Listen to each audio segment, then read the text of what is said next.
Tulkini ko'ranglatgan yo'lbosning hayvisi. Mening bir do'stim tunugin amaldor bo'ldi. Rostmi? Obdan bo'pti-ku. Buningdan keyin bir qiyinchilik yo'liqsa, meni izla. Ko'ranglab ketganingni qara. Tulkini ko'ranglatgan yo'lbosning hayvisi degan shu-da. Hey, sen meni doim cho'shqa deb mazoq qilyapsang, endi tulki deysan-ku. Cho'shqa davasam, cho'shqaga o'val qilib qo'ygan bo'g'idakman. Yanini sana tulkini ko'ranglatgan yo'lbosning hayvisi degan idiyomning hikoyasini aytib beray.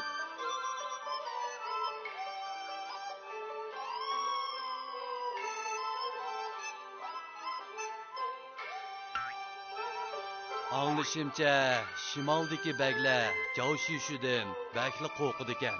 Moşunda qish barmı yo'q? Sizlarga nim bo'ldi? Bir eg'izmi gap qilmaysizlar-ku? Alilari, g'azablanmagaylar. Bu savolga javob berish sal qiyin.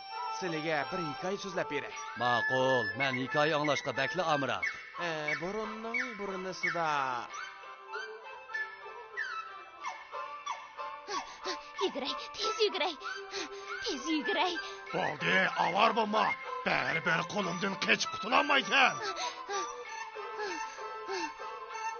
Yo'lbos aka, etinib qalay, meni qo'yib eting.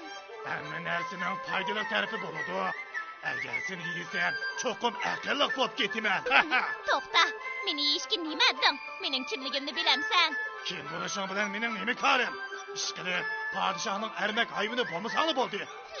Tangri meni barliq hayvonlarga boshchilik qil deb avatgan. Meni yevassang Tangriga qarshi chiqqan bo'lasan. Biljanima, bu gaplaringga ishonadi demsan. Seni aldab nima qilaman? Gapimga ishonmasang, kaynimdan mang. Hayvonlarning meni ko'rib, qo'qqinidan ishtiniga siyvatganini ko'rasan.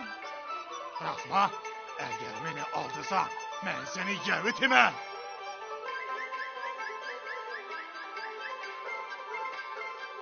Ha? Tulkining aytqani rostkan. Voy tangrim, men chopsam qochay. U kalla.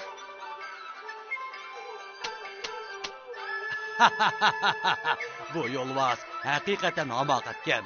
U hayvonlarning o'zining qo'rqib kechayotganligini bilmay, tulkidan qo'rqdi deb o'ylab qopti emasmi?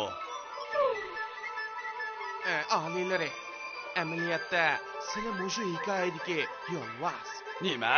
Men qandoqsiga yo'lbos bo'lay? Alilari, qarsizlar. Hozir zaminimiz nihoyat keng. Qo'shinimizmi nihoyat qudratli. Ammo hozir Javshushu huquqni changilga kirgizib oldi. Amaliyotda shimoldagi baglar Javshushudan emas, balki xalqimizning qo'shinidan qo'rqidi. Bu xuddi hayvonlarning yo'lbosdan qo'rqqaniga o'xshash ish. Ha?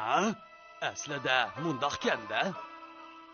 Tulkini ko'ranglatgan yo'lbosning hayvisi degan bu ibora birovning kuchayvisidan foydalanib, boshqalarni bo'zaq qilish deganlikdir. Bu ibora yana birovning hayvisidan foydalanib, boshqalarni aldaydigan mahkor kishilarni masxar qilgan. Yana har qanday ishni kalla shiltib qilish.